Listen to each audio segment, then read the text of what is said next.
Good afternoon, and welcome to our partner webinar series, Repurposing Existing Annuities to Meet Goals in a Financial Plan. Special thanks to DPL Financial Partners as our sponsor. I want to mention a couple of upcoming chapter events. We've got a member meetup bourbon tasting with Lee Baker on September 25th from 5:30 to 7 p.m. Our next quarterly meeting, The Future is Blended, Public and Private Markets in Today's Portfolio on October 10th from 8 to 10 a.m. at the Buckhead Club. Mentor and Mentee Speed Networking on October 16th from 6 to 8 p.m. And a member meetup virtual mastermind style networking on October 24th from 8 to 9 a.m. Check our website for details, updates, and register now. We are thrilled to be joined today by Ross McGoodwin, Regional VP, Member Success at DPL. Before we dive into the presentation, please use the Q&A feature at the bottom of your Zoom screen to share questions or comments throughout the session.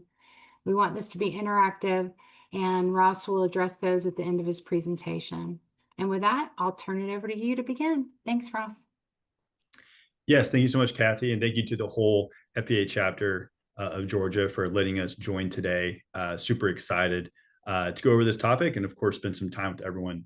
The events you have coming up sound great, especially being here in Louisville, Kentucky. The bourbon tasting sounds like quite the event there. So I fortunately won't be able to attend, but sounds like you'll have some really nice opportunities there coming up. But here today, really want to set the stage on the annuity space, how it's changing, and then really unique ways that you can think about repurposing annuities to bring in additional fee-based AUM, but most importantly, help clients to potentially solve unique problems or to be able to strengthen that overall financial plan. So regardless if you're someone historically that is looked to utilize annuities, or maybe you've stayed away from them, these are still going to be situations that you're going to come across, and it's really good to have a foundation for how you can potentially optimize those to help your client either increase legacy value, save money,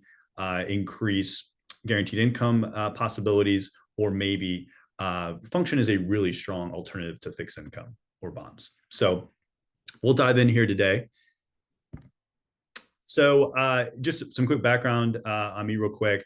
As Kathy mentioned, I'm the regional VP Member Success here at DPL Financial Partners. I do cover most of our Southeast relationships, and of course, I'm the point of contact for the Georgia FPA chapters. So feel free to reach out to me with any questions after today if we don't get around to them, or you want to learn more about DPL as a partner. But here today, it's really more conceptual, not as much about DPL specifically, and we'll get into the content. But really looking forward, again, to spending time with you all. We really appreciate the partnership with the fantastic chapter there within FPA. So just to run through the agenda here again. So number one, we're going to understand the annuity landscape. It has changed a bunch, and I think we're really cognizant of the fact that everyone here today has different backgrounds in this space. Some of those backgrounds might include that almost each one of our clients is going to be presented an annuity. For other firms, it may be something you've never done. So there's certainly a lot of different backgrounds that will lead different experiences within the space. What we really want to do is just address that there are a lot of changes that have occurred, and this now makes these solutions available to all different types of advisors. So even if you're a fee-only advisor, you can partner with either insurance companies directly or an outside insurance distribution partner like DPL Financial Partners to ultimately get access to these strategies, regardless of your licensing. So really helps to change the dynamic for who can get access to these strategies. You can get access to them as fiduciaries. And the space has, of course, never been out of the news. It's always, of course, featured heavily in publications, a lot of strong opinions out there. Again, today we'll set some basics on where they fit, how often are clients looking at the annuity space, and what unique problems can annuities ultimately solve for. But the number one here today is talking about the repurposing of annuities. So again, regardless of your background, it's very likely you're gonna have clients who are gonna walk in with an existing annuity, whether they sold it whether you sold it to them or maybe they bought it from another advisor, that really represents an opportunity. Now that it's available as a fee-based solution in addition to the commission space, that means more advisors can access these solutions more than ever before. And it can be, of course, compatible to fee-only revenue. And then the question is, how do we optimize this asset within the plan? So we'll cover some different strategies that you can be thinking about in terms of how they can be redeployed to really complement the rest of the portfolio and other assets that you may be managing. All right, so let's start with really establishing the annuity landscape and how this works, maybe some misconceptions as well. So I think these stats are always really surprising to the majority of advisors, but almost 50% of investors have at some point owned an annuity. They either currently owned one or they previously have owned one, and I think that's a pretty staggering statistic. A lot of advisors out there that we talk to, with high net worth clients, and think that that's quite a high percentage. There's a couple things at play there. One, it's important to ask clients, do you own annuities? That may seem like it's a very obvious question or a checkbox, but there's many firms that we've talked to that don't fully know about all the assets that are on the books. During the accumulation phase for clients, it's very popular or very common, that is, for clients that maybe work with 3 different advisors. Now, during the decumulation phase, you hear about you want to be the one advisor, but it's very common that clients will at some point work with an advisor who sell them an annuity. So that's part of it, is that there could be more out there that you don't know about. The other aspect there is that at the end of the day, some of your clients may be in a certain net worth threshold where they're less likely to buy annuities. That certainly is something that also happens, where if your client's over $10 million, $15 million net worth, they may be less likely to purchase an annuity. But at the end of the day, the stats are almost 50%. And then some recent surveys and studies from the Alliance for Lifetime Income found that 65% of financial advisors are changing their retirement advice to clients, with 50% saying they're putting more client investments into annuities. Right, and that was a study from this year. Part of the framework or the background there may be that rates have been high. Of course, as of today, as recording, the Fed did lower rates yesterday, as expected. But generally speaking, the benefits for annuities are very rich compared to historical averages. So that's part of the reason also why there may be more of a shift towards advisors thinking about annuities. But the important thing here is that there are commission-free annuities that are out there. So those help to unlock new opportunities for planners, new access, and then improvements to policies. Without commissions, they can potentially have lower fees, stronger liquidity, maybe better benefits as well. And then that may also represent a AUM opportunity for firms that maybe want to move more to fee-based AUM structure, or may have held away assets within the plan. So that's why this is a really exciting opportunity for a lot of folks out there, is to think about helping the client, but also maybe increasing that wallet share that's historically been off limits to a fee-based AUM. And the reality, as well, is clients have self-identified. And why are they self-identifying? Why does someone buy an annuity? Sometimes it could be that they're just sold a product and it maybe doesn't fit that well within the financial plan. But on the surface, there's some really nice benefits that can, of course, be unlocked. Number one, you're going to think about is guaranteed income, right? Annuities are going to provide guaranteed income that a client cannot outlive. The other forms of guaranteed income are, of course, going to be Social Security, pensions. Well, there's a lot of clients today that don't have pensions. I believe the recent study from LIMRA, or actually from the Alliance for Lifetime Income, was that less than 20% of clients today have pensions. That's been a trend that's been growing over the past few decades. Is less and less employers are offering pensions. More the responsibility to fund retirement is now on the consumer or your client. So guaranteed income, of course, is something that can be very valuable in the plan. It helps to reduce stress in retirement, and it a lot of research shows it can make a lot of sense with those non-discretionary expenses, right? Those expenses are going to come up no matter what. Having a guaranteed income source can help to really solve for those, and then maybe unlock more flexibility within the rest of the spending or the rest of the financial plan. And it's very efficient because when you buy guaranteed income for life, you're now matching that guaranteed income through the client's end horizon age. No matter what, no matter how long they live, they're going to receive the income. If you don't use guaranteed income sources, there's a bit of a guessing game. You're going to be building bond ladders. You're going to be building, maybe using a bucket strategy to generate income. There is a time aspect there that is a guess or an assumption. That's where the certainty of the annuity is different, of course. And with guaranteed income, you have the ability potentially to live off the insurance company. That, of course, is efficient in that less assets may be able to solve for the same amount of income. Because if your client lives to the 80s or 90s, that is more income that they don't have to take from the rest of the portfolio. And annuities may have high payout rates. So you add it all up, that's where it can be really efficient to maybe require less assets to solve the same problem.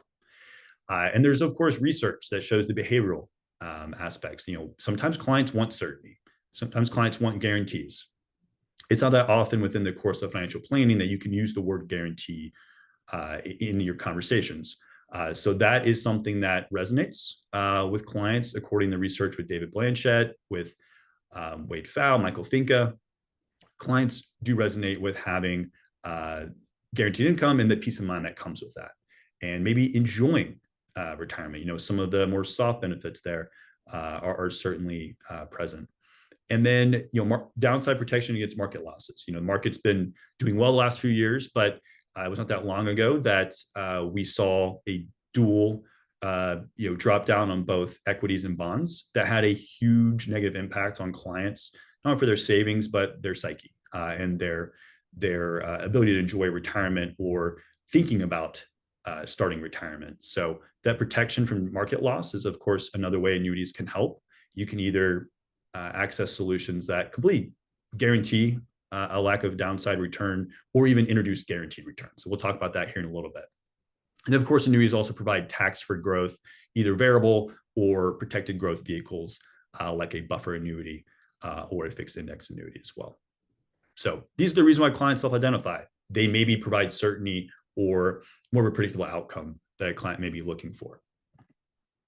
So let's go over the different strategies that could be out there. So across the landscape, there's a lot of different types of annuities. I think the one that most people originally think about would be SPIAs, or single premium immediate annuities. I'll say that across the landscape today, that certainly is not the most common.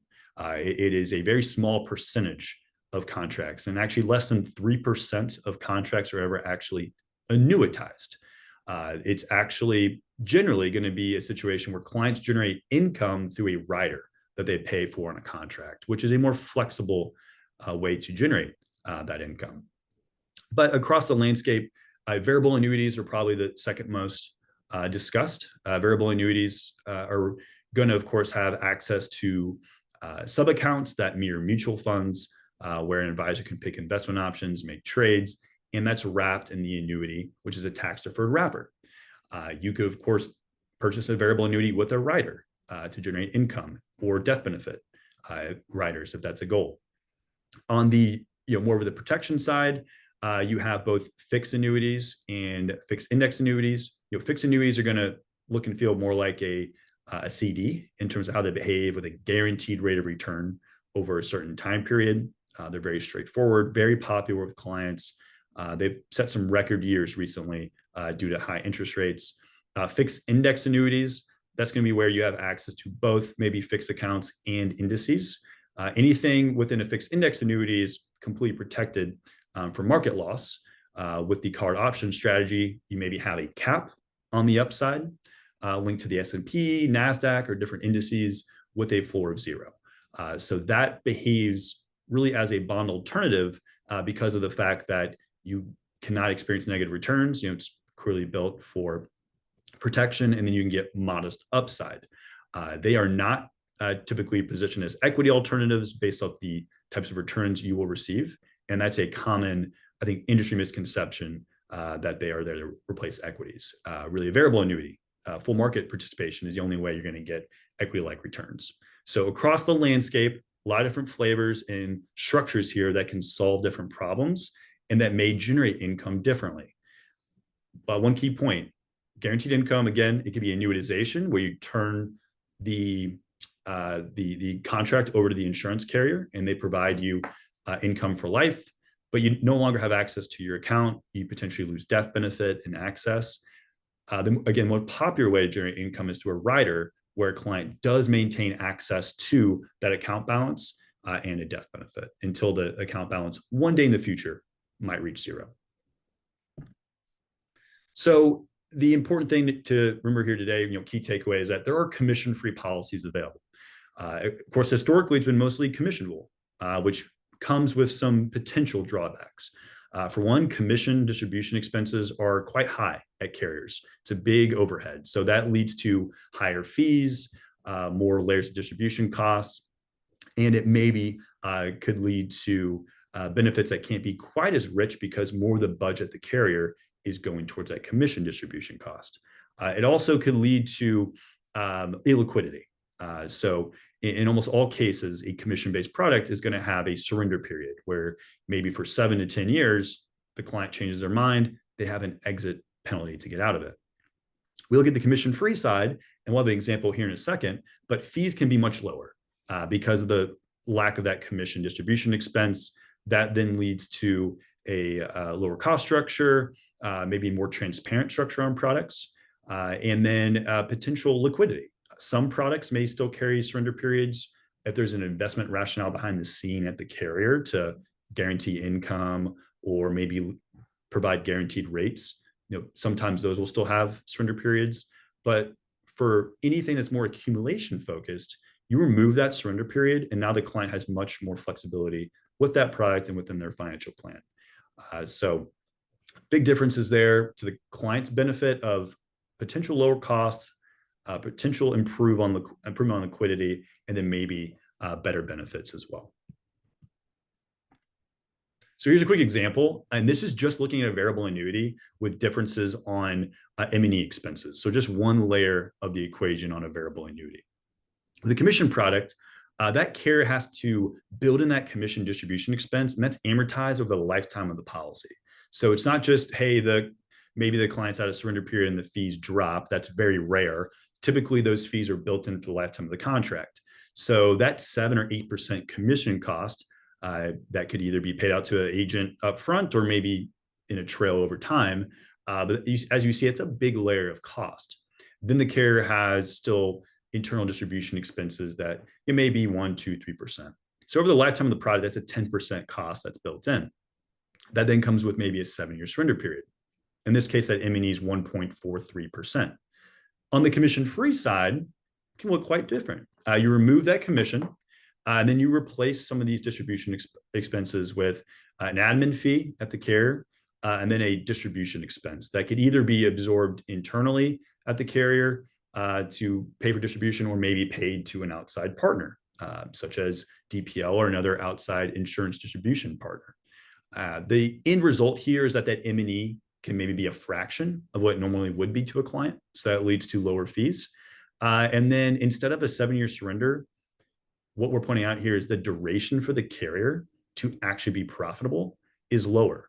So the point here is that carriers really like this distribution model as well.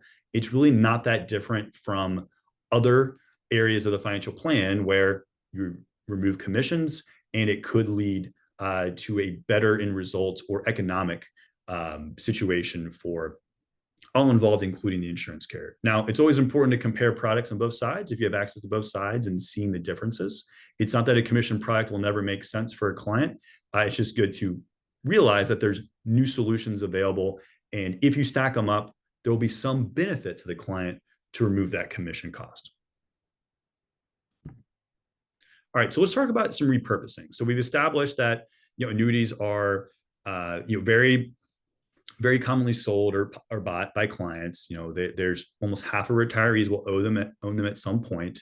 And at the end of the day, it's it's something that you really need to take a fresh perspective with, because there's so many new solutions that are available that may again fit a fee-based model. So that really changes the dynamic now, and seeing how products maybe have been repurposed.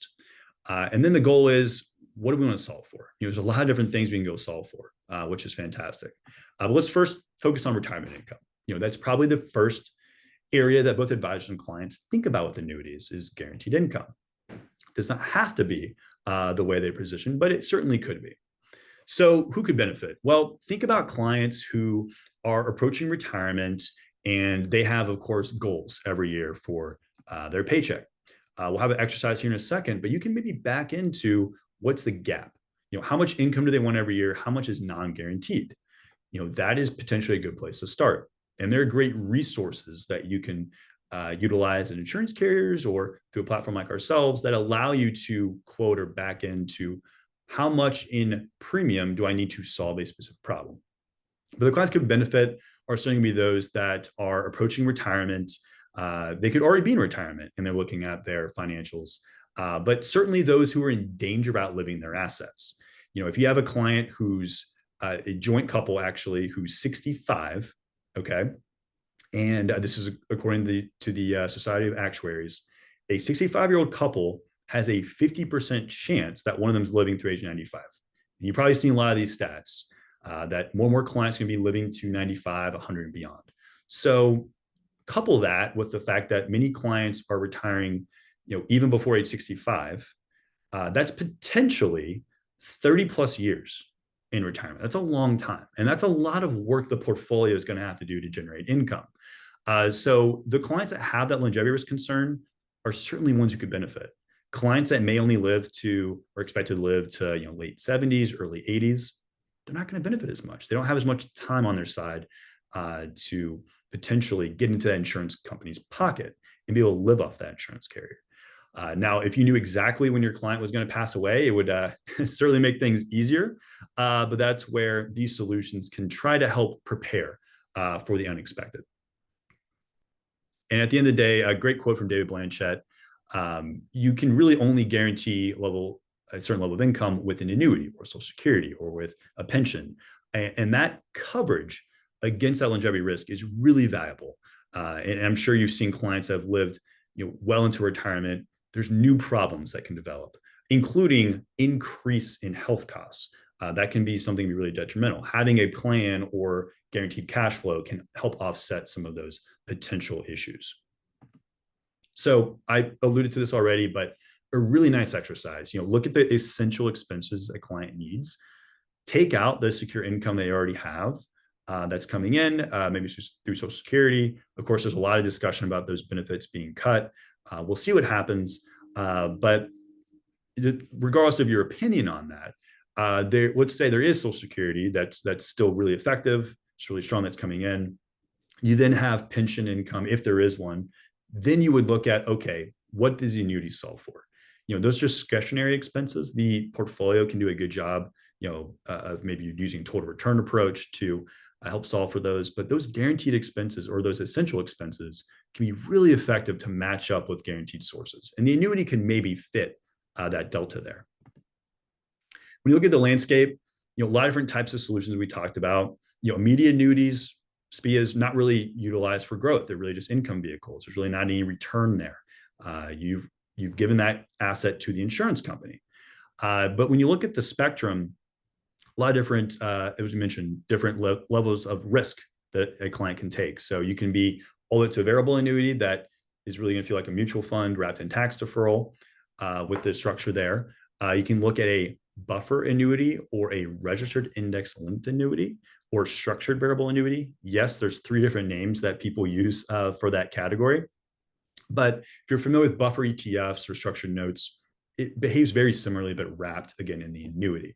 That's going to have potential returns that can be close to a variable annuity, but with some type of cap in most situations, and then a layer of principal protection on the downside. So maybe protecting like 10 or 20% against losses as a buffer on negative returns.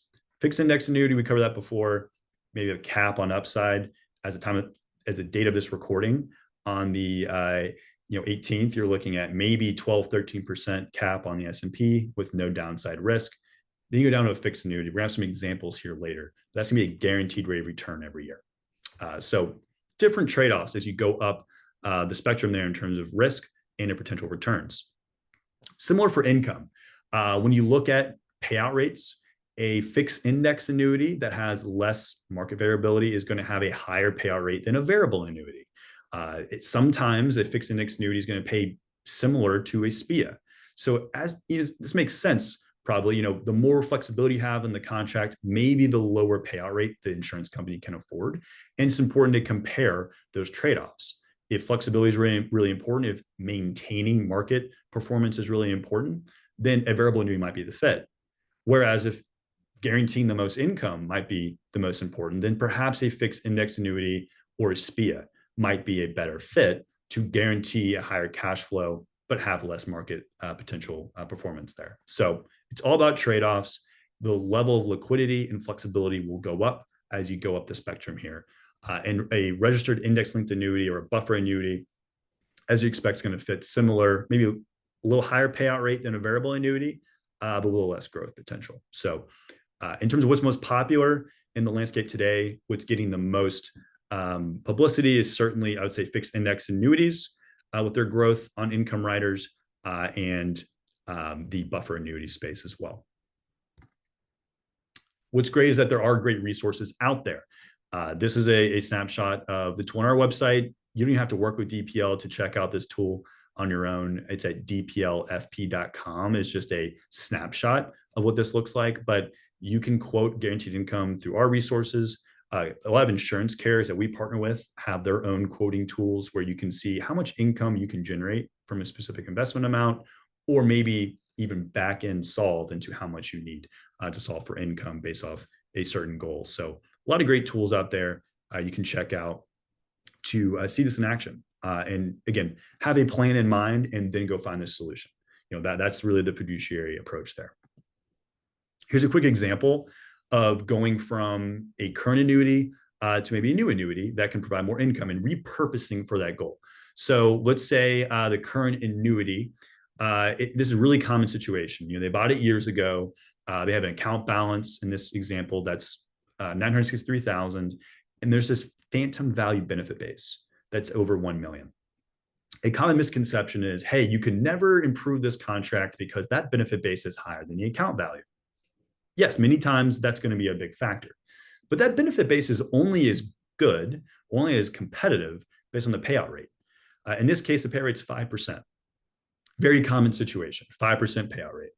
And then for this contract, the client's paying 3.25%.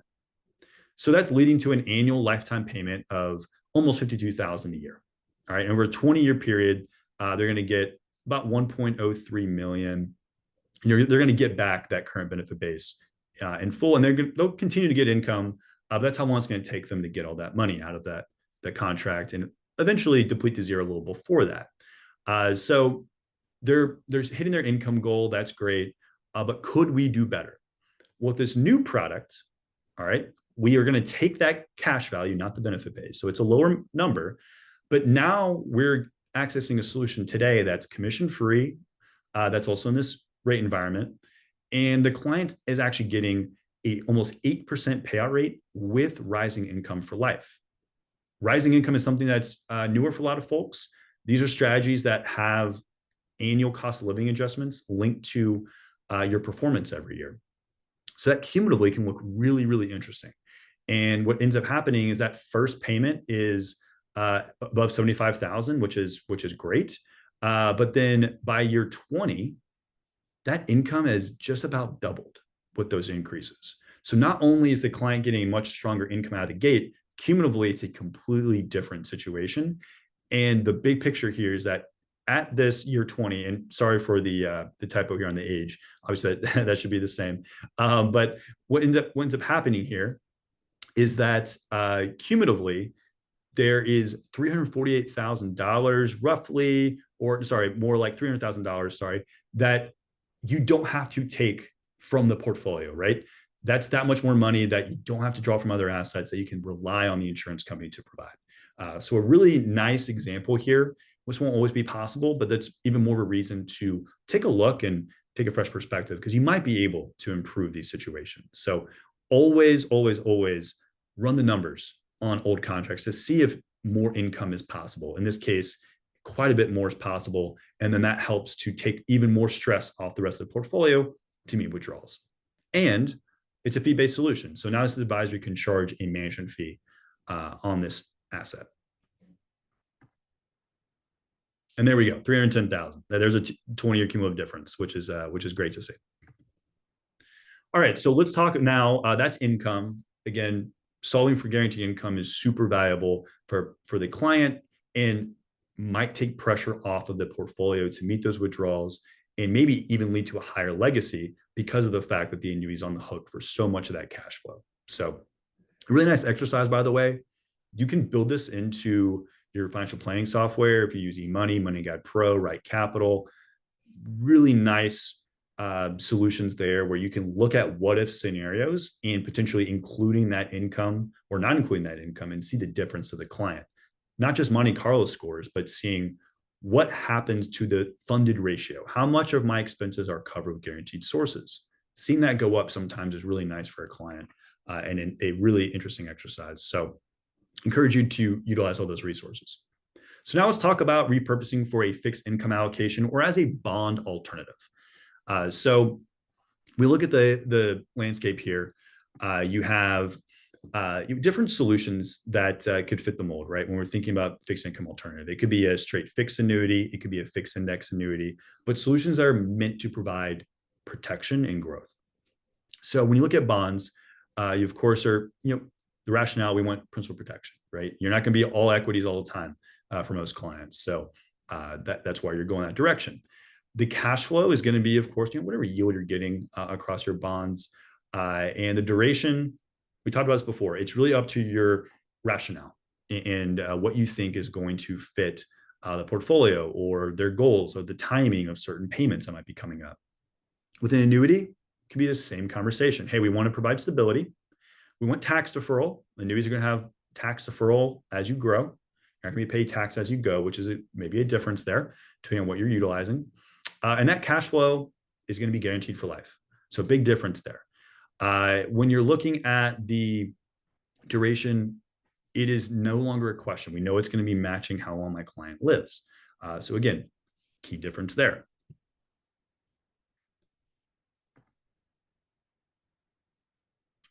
So when you're looking at the difference here, and there was a question about the difference in the income over the lifetime of the contract, those are the numbers are based off of the differences there. That one payment might have been that much higher, but the cumulative payments, that's where the money comes out to the difference there. So happy to connect offline with Harlan about that, or at the end, if that would be valuable.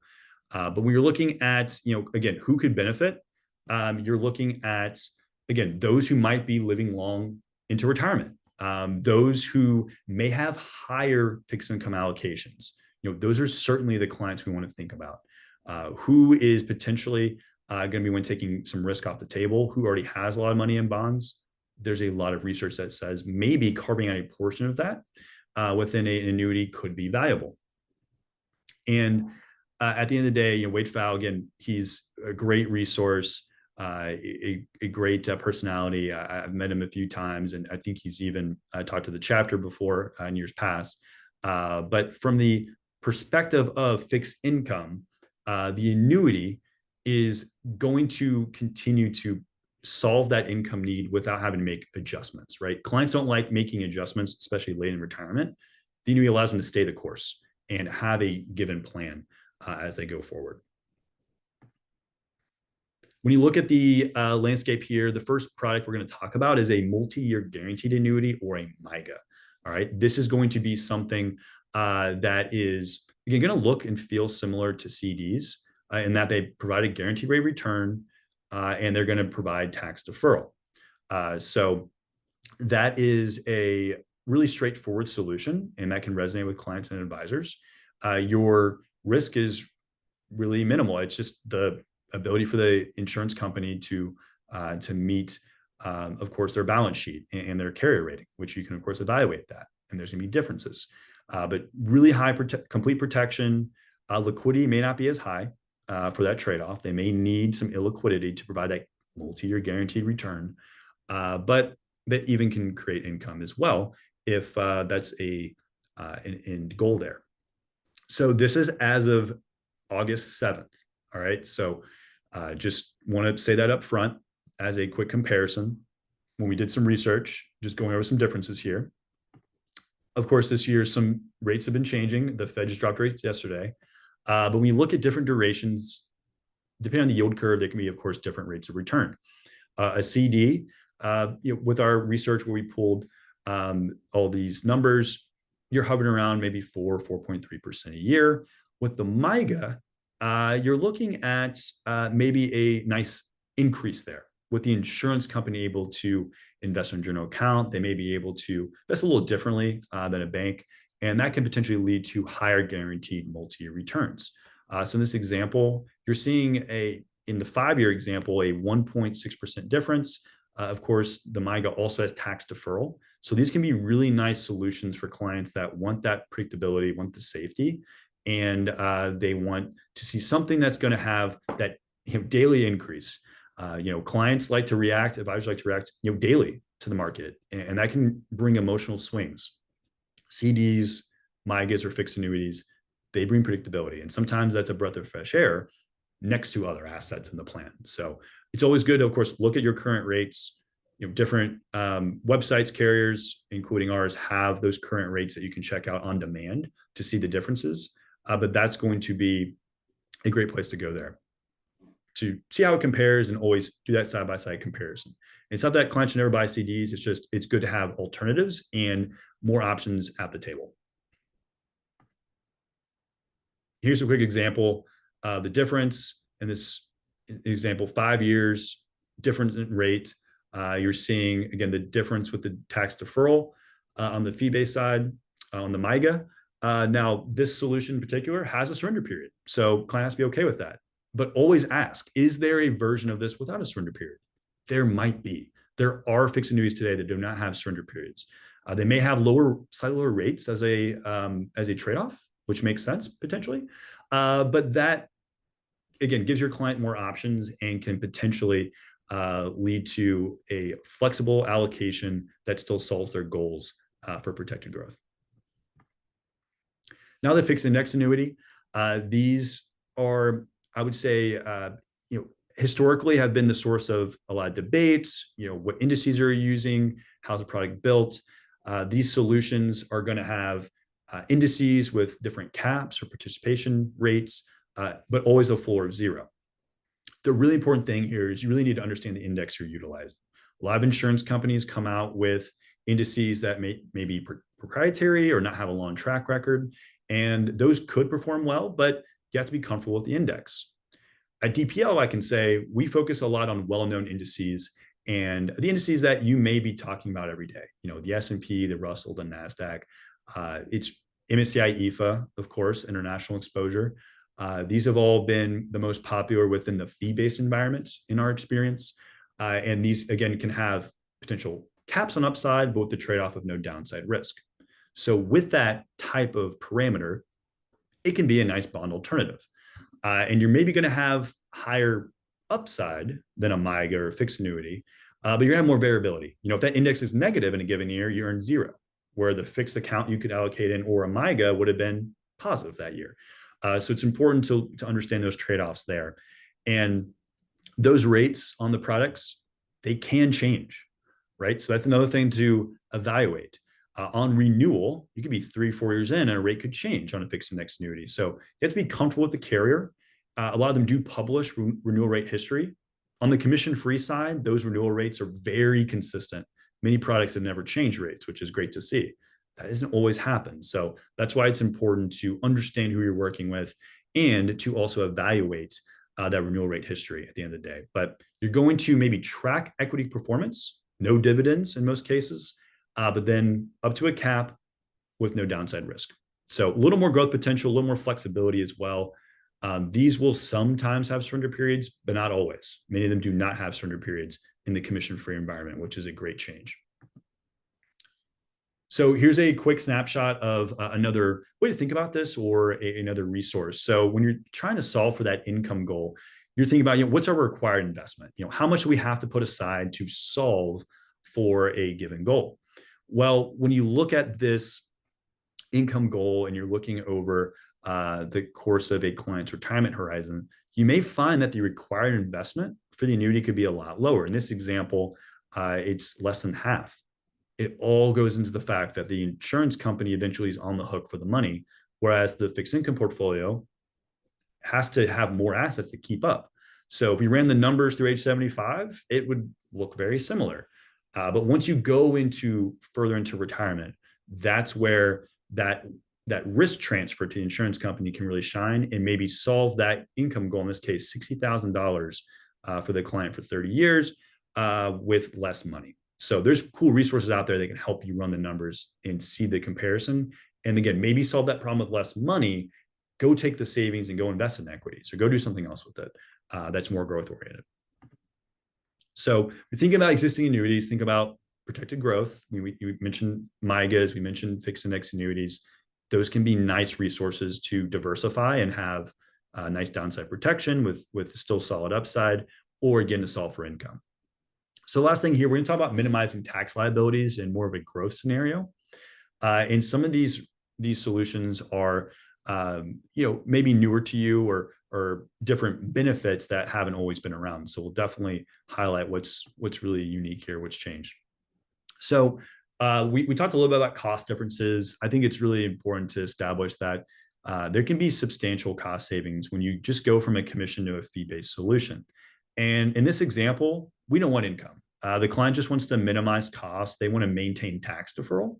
If you cash out an annuity, you're going to be, if it's non-qualified, you're paying all those ordinary income taxes at once. Well, on the fee-based side, this exchange, they're not going to cash out, but they're going to essentially fix that cost issue that exists and then maintain tax deferral until they ever want to take money out.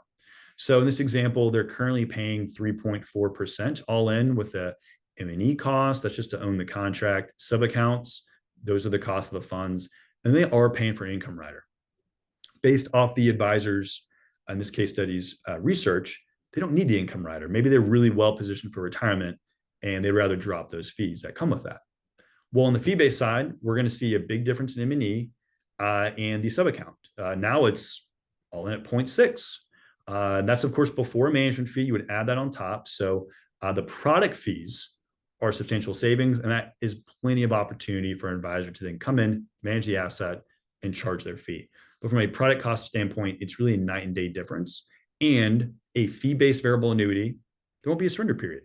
It's going to be liquid. So a lot of nice cost savings and flexibility that was unlocked there. So cash value moves over 600,000. The cost basis moves over 2. You're not having to pay those taxes with the exchange. At the end of the day, who could benefit?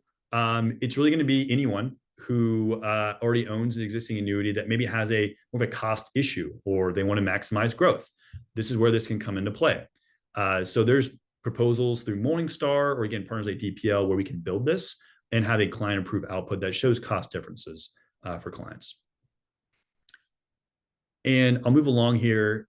Again, tools, happy to reconnect with anyone if they want to see what these look like in action. But again, carriers have a lot of these tools, and Morningstar is a great resource as well for a lot of these. I want to end with this in terms of a solution, and then want to see if there's any last questions. But when we're looking at this unique case study here, some clients want to ultimately get out of an existing annuity or even a life policy that has built up taxable gains. But the worry is, what about the taxable event? It's a really unique strategy out there in this example that our platform has access to, and others do as well, where you can access a tax efficient exit strategy. So what this means is that instead of a client having to take all their cost basis or all their taxes out immediately, they get some of that cost basis back right from the gate. So what does that do? That leads to better after-tax withdrawals. A typical annuity over this 20-year period is going to not reach that tax-free basis all the way until year 15. So from a time value money standpoint, from an after-tax standpoint, there's 15 years where they're really getting penalized for paying all those taxes. With this strategy, they're getting to that pocket of the non-taxable money right away, and ultimately able to get higher income earlier on. Over 20 years, it's the same amount of money, but for the first 15 years, it's a huge difference. So this is something that can be really powerful when you want to unwind maybe an unnecessary position and save your client money. These can be really low cost solutions, but also help your client get out and ultimately have a much better after tax scenario than normally would. So think about this for unwinding annuities or inherited annuities. This really comes into play too. With inherited non-qualified annuities, you can still provide a non-qualified stretch, and those will have to have RMDs, of course. You can add this tax efficient withdrawal strategy on those RMDs to have a blend of basis and gains, which is super powerful. Annuitization also has that same tax treatment. This would be staying invested and really just getting your money out over a time period. So we'll wrap up here. I think at the big picture takeaways, it's important to look at all these situations as an opportunity, not a burden. Client brings in an annuity, they want to know their options. There's a lot of different ways you can solve for that and repurpose to maximize your financial plan. And these solutions that are out there, again, they've been repriced, repurposed. There's competitive products on the commission and commission-free side now. So take a fresh look regardless of your licensing situation, because it is now available to you either through carriers directly or through partners like a DPL. At the end of the day, the benefit to the advisor, more control over the plan, potentially growth of AUM, of course, is a great win-win there. And then being able to help clients improve their outcomes. They're going to be really excited to know they can save money, they can maybe improve income for life, or maybe have an effective bond alternative in the mix that really works with the rest of the financial plan. And that's the key today, is that this all works together. Financial plan, it's not siloed. That's not solving a joint goal for the client. So at the end of the day, to wrap up, we can solve for secure retirement income, try and improve that. If you're looking for fixed income alternatives, bond alternatives that might be effective, tax efficient legacy or withdrawal options, and then of course, fee reduction. All love to see that. So any questions that we have here? I'm looking at the chat. I know we had a question earlier on the 20-year difference. I can go back with our marketing team, make sure all the numbers look right there. But over that 30-year difference, income difference was about 310,000, which is versus what they're going to get about that 30% increase. Great. Thanks, Ross, so much. We really appreciate you sharing such an insightful presentation today. Doesn't look like we have anything else right now, so I'm going to go ahead and wrap it up. Again, thank you so much, and thanks again to DPL Financial Partners for your ongoing support and partnership with FPA of Georgia. And a big thank you to everyone who joined us. We truly appreciate your time and engagement. Be on the lookout for a follow-up email that will include our survey, replay link, and the PowerPoint deck. Your feedback helps us continue to deliver meaningful content, so we really appreciate your time. Thanks, everyone. Yeah, thanks, Kathy. Thanks, everyone. Have a good one. Have a great afternoon. Bye-bye. Bye.